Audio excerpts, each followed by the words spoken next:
While I was undergoing emergency surgery, my parents refused to watch my twins, calling me a nuisance and a burden because they had Elton John tickets with my sister.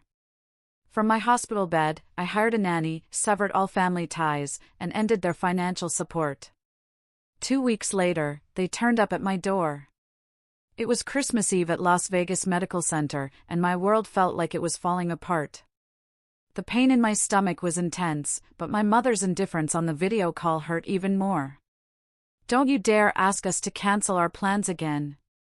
We've had these Elton John tickets for months," she yelled, her voice echoing. I'm Natasha Wilson, 33, and I've always been an afterthought in my family. My younger sister, Jessica, was the golden child. Meanwhile, my parents couldn't even watch my 2-year-old twins, Ethan and Emily, while I had emergency surgery. Doctors found internal bleeding, a complication from my husband James's death 6 months ago. But my parents only cared about their concert and celebrating Christmas Eve with Jessica. When I finally asked for their help, my dad's words cut deep. "You're becoming a real nuisance and burden, Natasha. We're retired now, we deserve to enjoy our lives without your constant problems." I'd been supporting them financially for 3 years, ever since they retired early.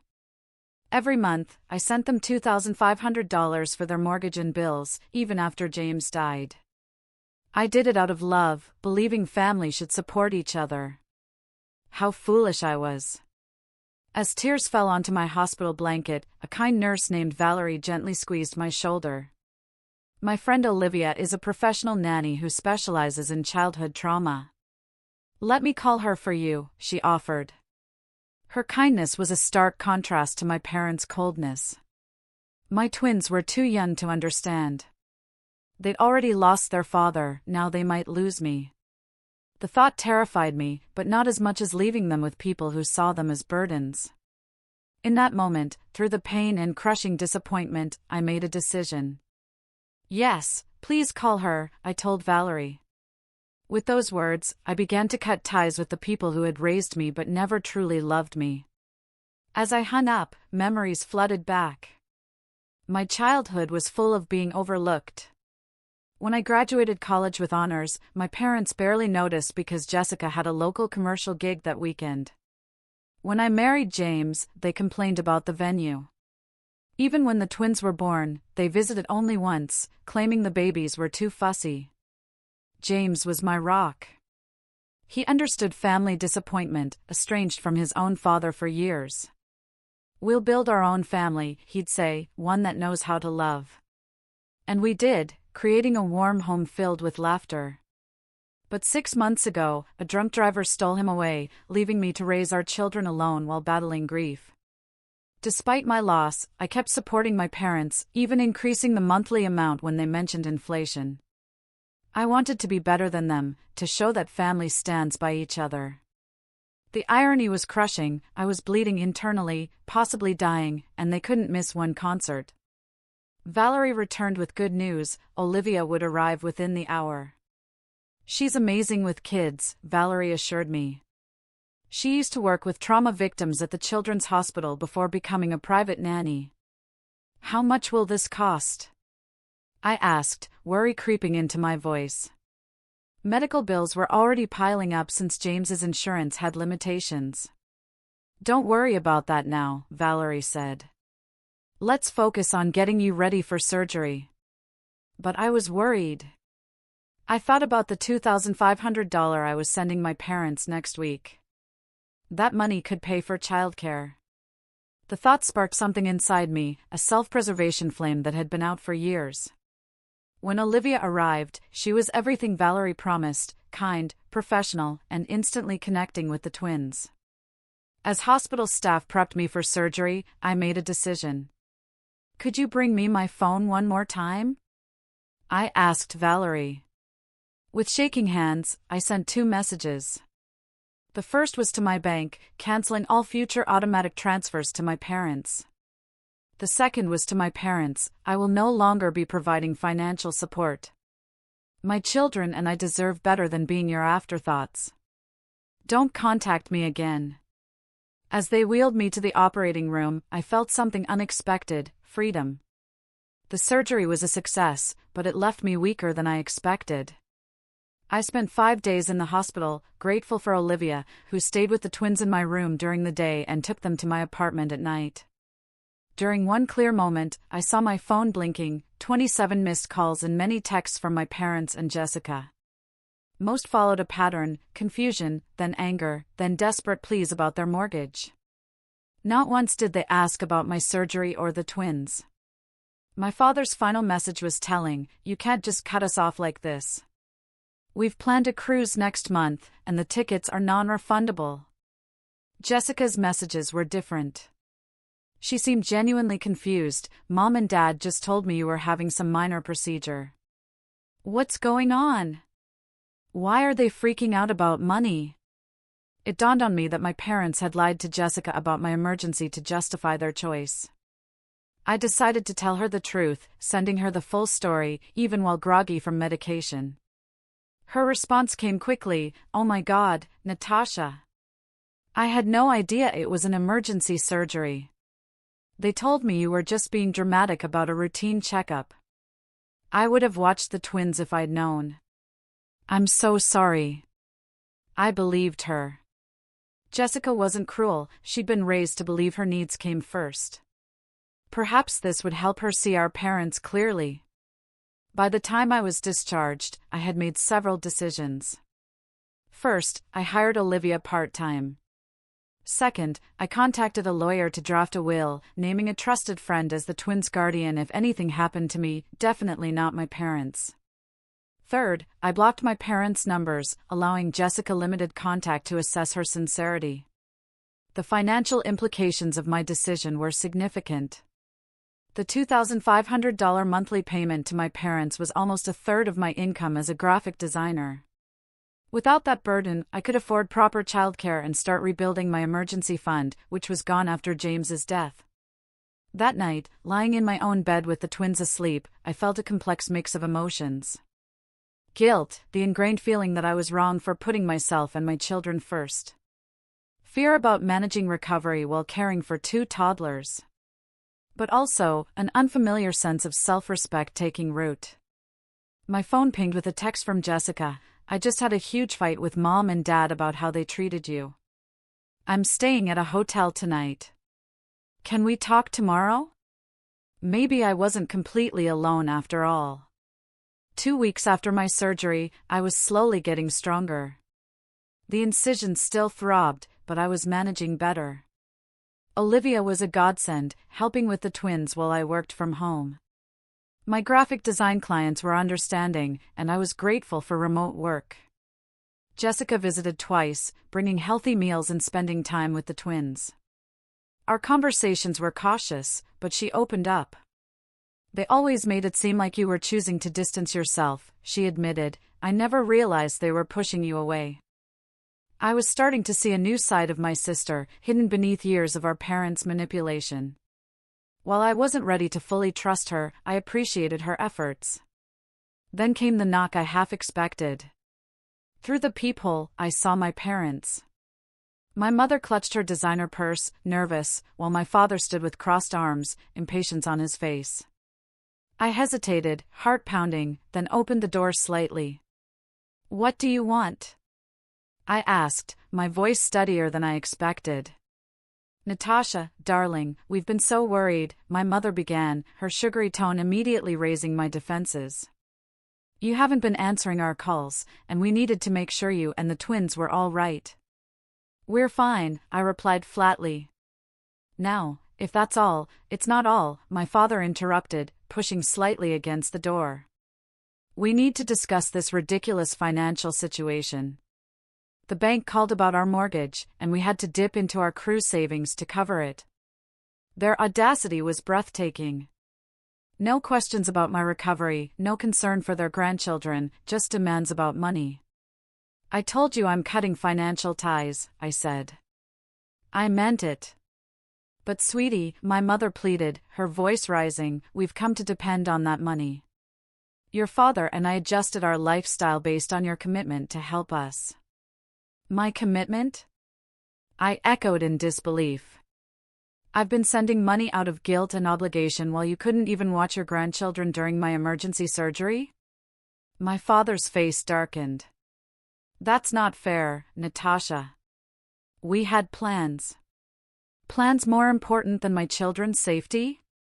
More important than my life? I replied, anger rising. Do you know what the doctor said? There was a chance I might not survive that surgery. Did you even bother to ask? Their silence was answer enough. We made one mistake, my mother whispered dramatically. Are you really going to punish us like this? This isn't punishment, Mom. This is consequence, I said, a strange calm washing over me. I've spent my entire life seeking your approval and support, and in my moment of greatest need, you chose Elton John tickets over helping me. We're your parents, my father interjected, demanding respect. And I'm a parent too, I countered. I would never treat Ethan and Emily the way you've treated me. Never.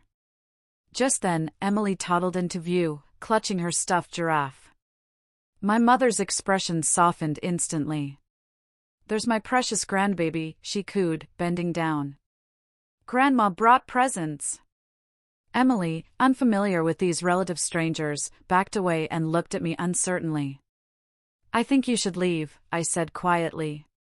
When I'm ready to talk, if I'm ever ready, I'll reach out.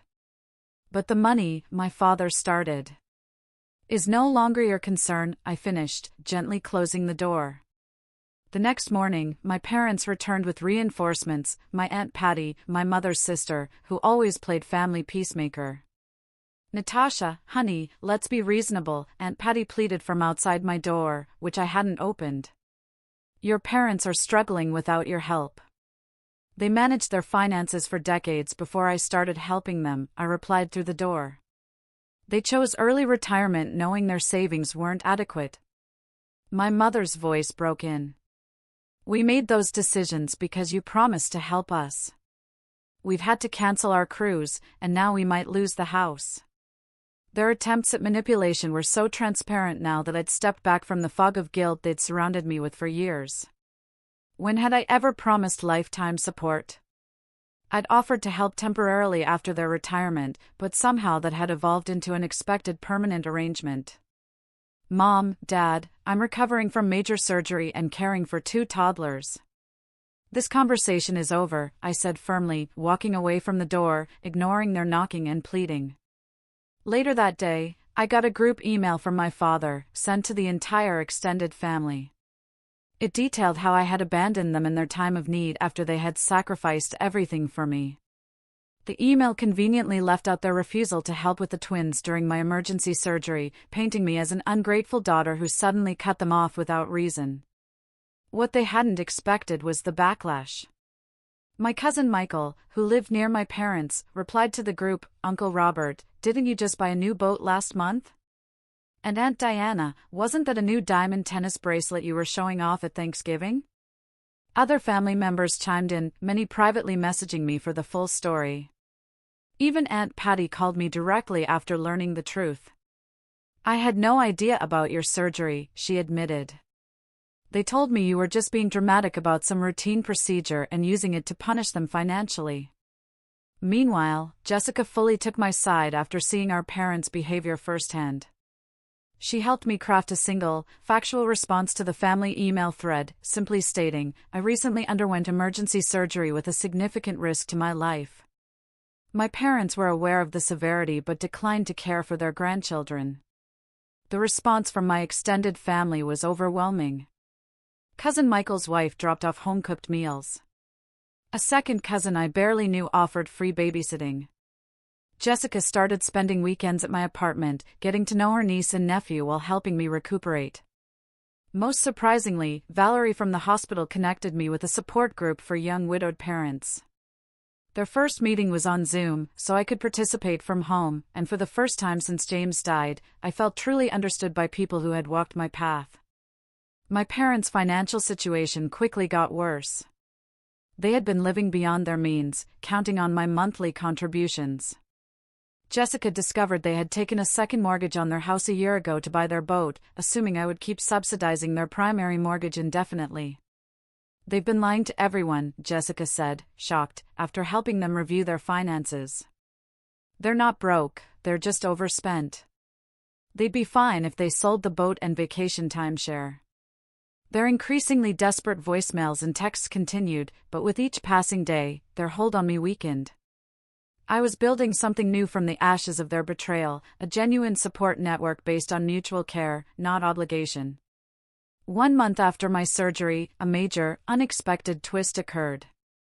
My parents received a foreclosure notice. Jessica called to tell me, her voice a mix of concern and exasperation. They're in complete panic mode, she explained. The bank is giving them 60 days to catch up on payments or they'll lose the house. What about their retirement funds? I asked, bouncing Emily on my knee while Ethan napped. Mostly depleted, Jessica sighed. They spent a chunk on that boat, then invested the rest in some scheme Dad's golf buddy recommended. They lost almost everything. She added, I'm not saying you should help them, Natasha. I just thought you should know. Later that evening, I received desperate texts from both parents, now openly begging for money. My mother's message was particularly revealing. We never thought you'd actually cut us off. We assumed you were just angry and would start sending money again after a week or two. Their assumption that my boundaries weren't real infuriated me. All those years of putting their needs before mine, of accepting their mistreatment, they had never respected me at all. Meanwhile, my own life was changing in unexpected ways. The support group had become a lifeline, connecting me with other parents facing similar challenges. Through them, I met Diana, a real estate agent whose husband had died of cancer 2 years earlier, leaving her with a 3-year-old son. She helped me consider options I hadn't thought possible, like selling my too-small apartment and using the equity to move to a more affordable neighborhood with better childcare options. I'd also started a small side business designing memorial websites, inspired by the one I'd created for James. Several members of my support group had commissioned sites, and word was spreading. For the first time since becoming a widow, I felt a sense of purpose beyond just surviving. The contrast between my growth and my parents' collapse became even more apparent when they showed up unannounced at my apartment again, this time with a detailed spreadsheet of their debts. We need $14,000 to catch up on the mortgage and avoid foreclosure, my father explained, his usual authoritative tone now tinged with desperation. I invited them in, not out of obligation, but because I was curious to hear their perspective now that they were truly facing consequences. What about selling the boat? I asked, gesturing for them to sit at my small dining table. We'd take a loss, my father protested. And the timeshare? We've tried, but the market is terrible, my mother added quickly. Besides, those are our retirement luxuries. I almost laughed at the absurdity. Luxuries you can't afford, I said. We could afford them with your help, my father countered, his tone hardening. It's the least you could do after everything we've done for you. What exactly have you done for me? I asked quietly, the question hanging in the air. The twins chose that moment to toddle into the room, Ethan clutching his truck and Emily babbling happily. My parents' expressions softened instantly. They're our precious babies, my mother cooed, reaching for Emily, who promptly hid behind my legs. They don't know you, I stated simply. You've seen them, 3 times in their lives? You chose not to be involved. That's not fair, my father protested. We're busy people too. Too busy for your only grandchildren? Too busy to help your daughter through emergency surgery? But not too busy to ask for money? I observed. I think that says everything about your priorities. My mother's face crumbled. Whether from genuine emotion or calculated manipulation, I couldn't tell anymore. Without your help, we'll lose everything, she whispered. I lost my husband, I replied, my voice steady. My children lost their father. We survived. You'll survive too. 3 months after my surgery, my parents faced the inevitable. They were forced to sell their house to avoid foreclosure. Jessica kept me updated, though I maintained my distance. They found a modest condo, significantly downsizing from their 4,000-square-foot lakefront property.